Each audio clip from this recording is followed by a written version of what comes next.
everyone. So first, very quickly, I would like to convey my regards to Shri Rajiv, Malhotra, Professor Kannan, and Mishalini and the organizing team for this wonderful program. Very quickly about myself, since we are short on time. I'm passionate about Sanskrit and political philosophy. I've done my master's in IT and work as a software developer at Sydney. I also did my honors in Sanskrit from the University of Sydney, and my current project I'm working on the commentary on the Panchatantra apart from my regular job, and those are some personal details. So this is what we'll try to cover in this session. Whether Sanskrit was responsible for the Holocaust, that is the key question. And what the link between Sanskrit and Nazism actually becomes possible through applying the Orientalist framework. So we'll consider British Orientalism, German Orientalism, and what Pollock sees as pre-Oriental Orientalism, which is Sanskrit Orientalism. And finally, his views on the future of Indology, which I have classified under American Orientalism. Okay, so now one thing you have to note is nowhere does Pollock expressly state that the purpose of his essay is to draw a link between Sanskrit or to connect Sanskrit with Holocaust. This is what, however, becomes evident as we go through the essay. Like any reasonable reader would draw this conclusion somehow. And I mean, the way the process would work is like this. Pollock repeatedly points out that Sanskrit was the principal discursive instrument of domination in pre-colonial India. And British and German Indology basically recapitulated, and that's the key word, they recapitulated the character of the Sanskrit discourse of power. And then British Indology obviously colluded with the colonial regime in India, that is the British Raj. And German Indology developed the Indo-Aryan versus Semite discourse, and that ultimately consummated in Nazism, which was responsible for the war and Holocaust. Other ways in which he sort of subliminally expresses this connection is he refers to anti-Jewish laws during the Nazi regime as Shastric codifications, and he kind of proposes that we should, in the study of Indian culture, we should be studying Arya the way the German Arya is studied, or the restrictions on Shudras should be understood as analogous to the Arya Paragraphen, which is the restrictions on the Jews in the Nazi regime. And the historicist writer, which refers to the historical dispute with regards to Nazi historiography, as to whether the Nazi period should be historicized or should not be historicized. And Pollock takes the view that it should not be historicized. And similarly, with regards to Sanskrit, also he says that we should not be historicizing the Dharmashastras and so on. That whatever Manu may have said should not be read in this historical context, but should be seen as something that is eternally valid. So basically, so that was what he's trying to say, but the way he's trying to justify his position is by what he calls the comparative morphology of domination. And so the Orientalist framework, which is what is currently applied to Anglo-French Indology and Anglo-French colonialism, gets extended to the German and the Sanskrit case. But even if you just look at this diagram, you can see the problem evident here, because the British Raj, as soon as it took control in Bengal, it sponsored British Indology. British Indology begins after British rule, and it was done. I mean, it was explicitly created for understanding Indian doctrines and Indian customs and so on, so that the Indian subjects could be effectively governed. Whereas if you look at the German case, German Indology likewise begins in the early 19th century and so on. But the Nazi period is something you find for about 10 years from 1933 to 1945. And in case of the Sanskrit knowledge, we don't even know what power we are talking about here. So we have this very evasive and laconic term, pre-colonial forms of domination. So which kind of means like the Hindu ruling elites right from time immemorial. So this kind of thing. So we'll go through each one of them quickly. So British Orientalism, we have to consider exactly how he extends the framework of Orientalism from its current situation to include German Indology as well as Sanskrit knowledge. So Orientalism, as we understand it, is a nexus between the European knowledge of Asia and the colonial domination of Asia. And what he's saying is that in order to accommodate German Indology, because the Germans having created a great corpus of works in Indology, if we have to accommodate that within this framework, then we have to understand that the vector of domination is multidirectional. And so German Indology has an inward vector of domination. It actually was directed at the colonization of Europe itself. And in order to understand Sanskrit knowledge as Orientalists, we can read it as a discourse of power that divides the world into betters and lessers. So this betters and lessers is also Said's term. So what he then accomplished is basically a trans-historicization of Orientalism. That is, Orientalism is removed from its historical context and is made universally applicable. So now how valid is all this? I mean, sorry, about that, Pollock has duly apologized for that. I mean, he said that yes, that is not a good thing to do, but we will lose something much greater if we do not accommodate all this within Orientalism. So now how valid is all this? So the first understanding of Orientalism that we have is basically just an instance of Orientalism. Now, Said has provided various definitions of Orientalism, and he says that they are all interdependent. And the second definition that you see here is the more conceptual understanding that Said has provided of the term, which is that it is representative, authoritative knowledge of Asia produced by Europeans from a position of superiority. All such knowledge is classified as Orientalist. You don't have to go and actually dominate over someone. Like, you don't have to actually colonize people using this knowledge to classify it as Orientalist. So German Indology really does not need to be accommodated. Like, I mean, Said has never apologized for that, because from his perspective, when the Germans wrote about India or the rest of Asia, they did write it in a representative, authoritative fashion from a position of authority.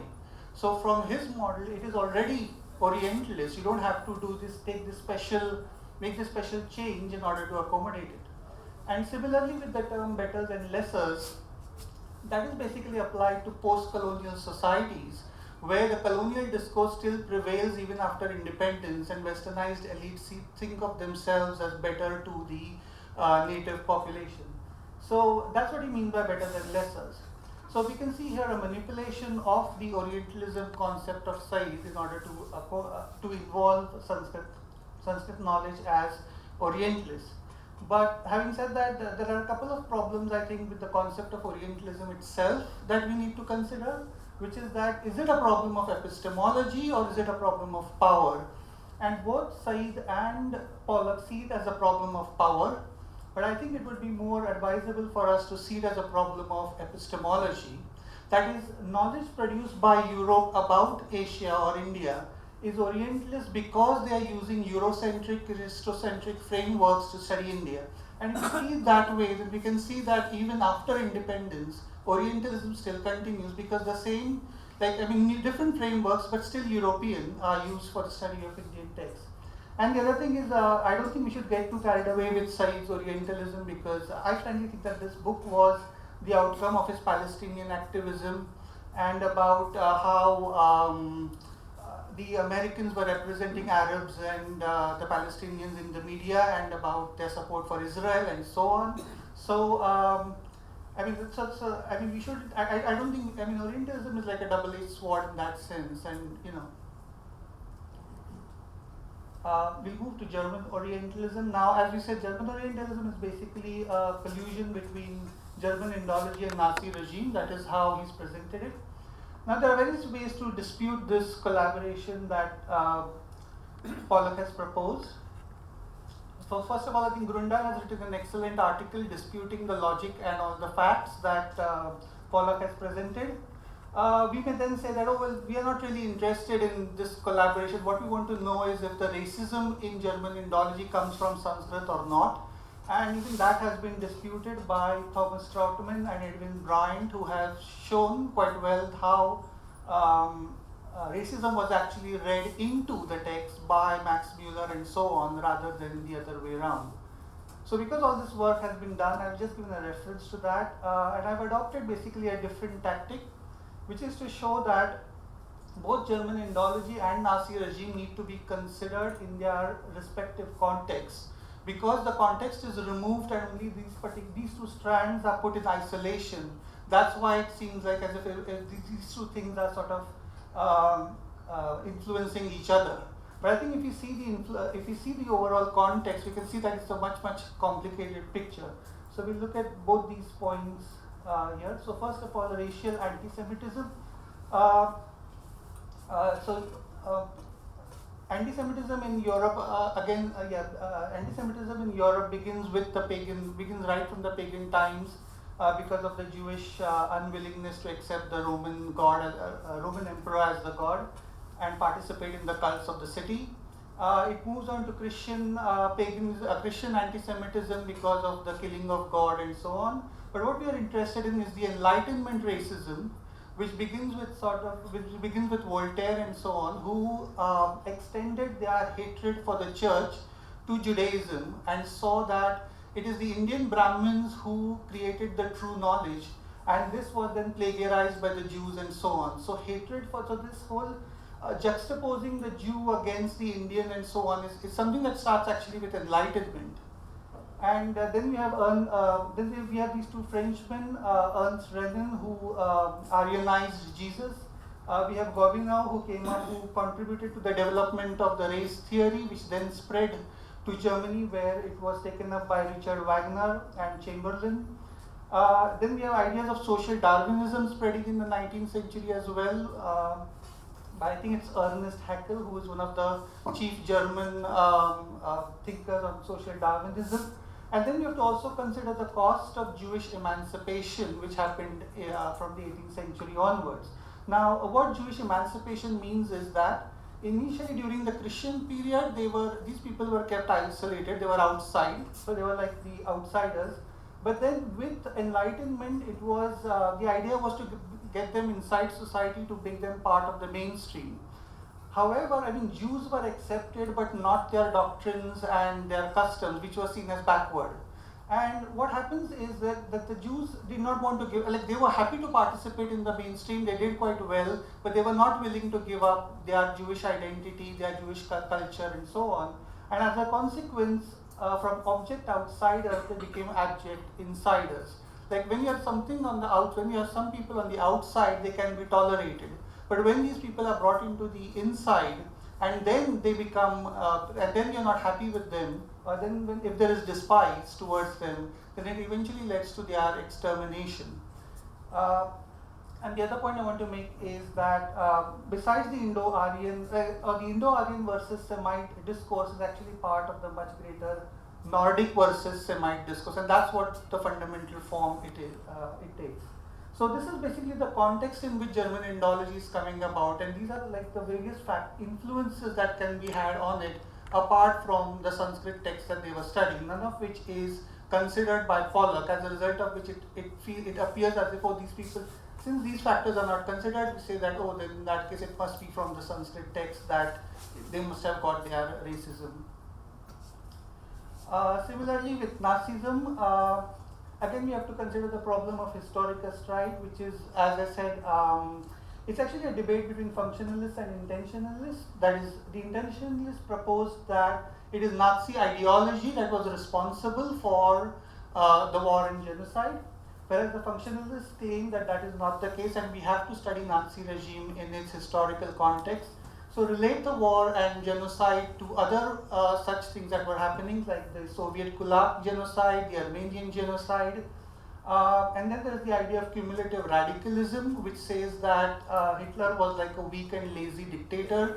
The Nazi government itself was very chaotic and competitive, and therefore each was trying to outdo the other, and that sort of spiraled out of control into war and genocide. Then we have the Sonderweg thesis as well, which says that again war and genocide happened because the process of German modernization was quite different from that of the English and the French. And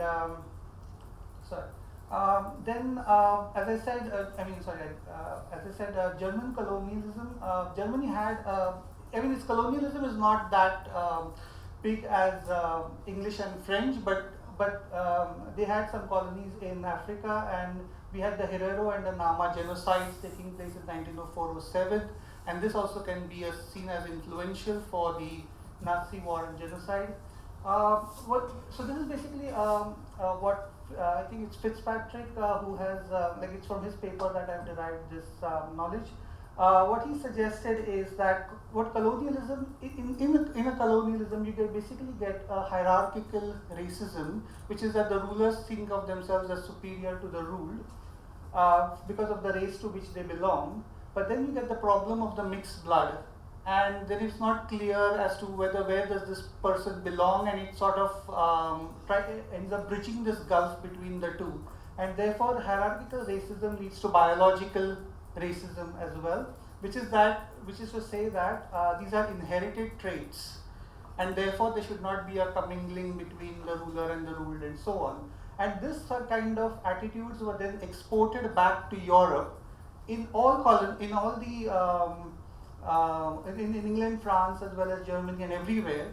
But only in Germany it produced the disaster of war and genocide because of the defeat in the First World War and the loss of colonies, as a result of which the aggressiveness which was part of this culture was then directed inwards. So it was, rather than saying it was some kind of an Orientalism, if you can see these various factors, and all this study has been done, but none of which has been considered by Pollock. And if you look at all this, the Nazi historiography literature is huge, and none of them have ever considered that, oh, this Sanskrit knowledge is something that could have possibly contributed to this.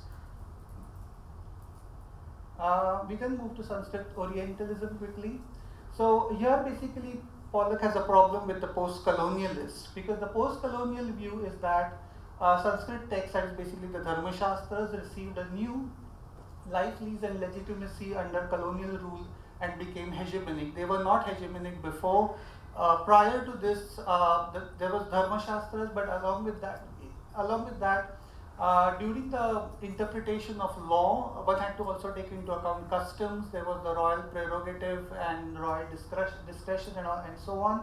And all that was omitted, and only the Dharma Shastras, whose view it was actually to recommend duty or obligation in the sense of dharma for religious and spiritual merit, were actually treated as if they were law. And the philosophy of law here is different in case of India and the West, where in the West law takes the form of coercion or force. Law is the legitimate instrument of coercion in society, whereas in case of India, dharma was, as I said, meant more for teaching duty, and that was elevated to the status of law during the British rule.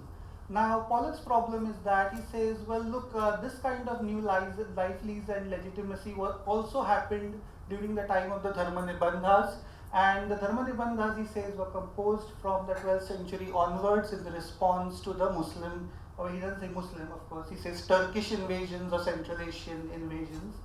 And basically what happened in the colonial times was a repeat of that, which is to say that when India is invaded by foreigners, then this sort of discourse comes up, and if it happened during the Muslim invasion, it also happened during the British invasion. And the other problem he raises is that these people who say that, oh, the British did something very different, they have not done a study of the pre-colonial forms of domination.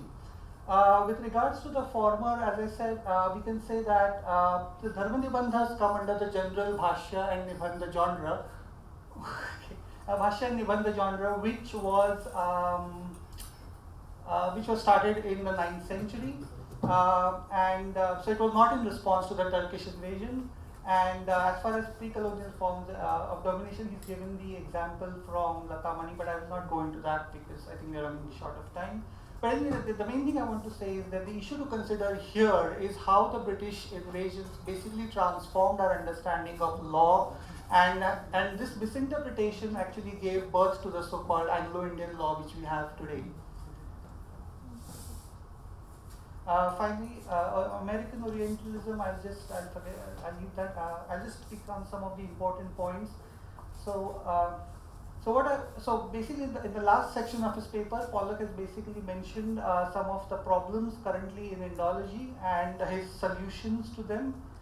I'll just focus on the solutions and the issues. So first of all, he's saying that our scholarship should give priority to marginal, invisible, and the unheard. And why he's saying this is because there is basically a problem of objectivity, which is that there is no such thing as a fact-based, value-free scholarship. You cannot remove values from your scholarship, and therefore they should be directed towards the study of these marginal, invisible, and unheard people. Which is basically to say that your scholarship will always be biased, it will always be prejudiced. So keep it biased in favor of those who are lowly and so on. Because if you say that no, but my scholarship is not biased, I'm coming here through a completely objective, with a completely objective attitude, what he would say is that yeah, but then the thing is you're blind to the dominant ideology. So there is always this dominant ideology, and so it is, and the way you can be safe is if you direct your scholarship for the upliftment of these marginal, invisible people.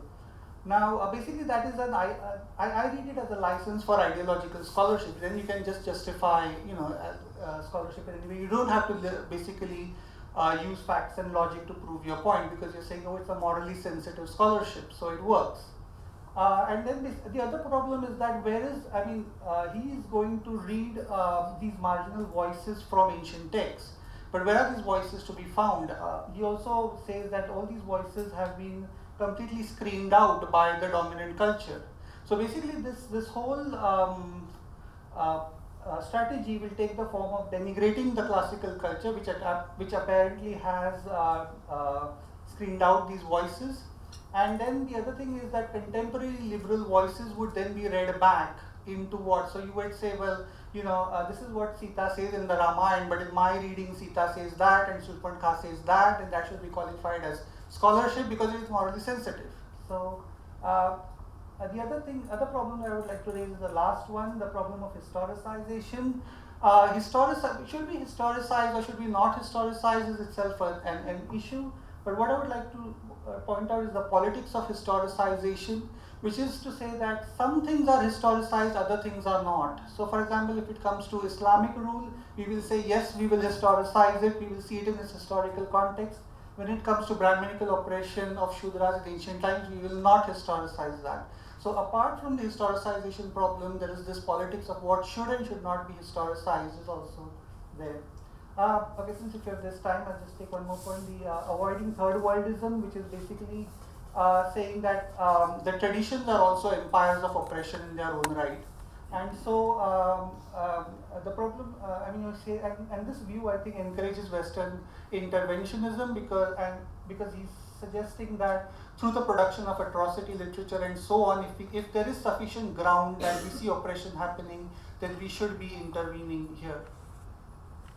So that I think is about that. So I want to recap all this. I'll just take the last point, which is if there's anything to take out of this whole paper, it is the question of wither Indology.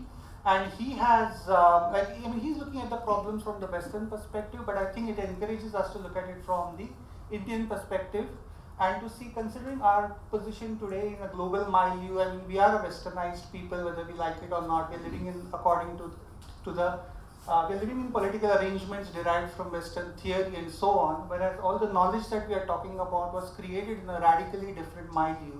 So how do we now interpret it and make it meaningful for, in our case today, understand it in cognitively interesting ways? How can we do that? And that really should be the challenge that we can take from this paper.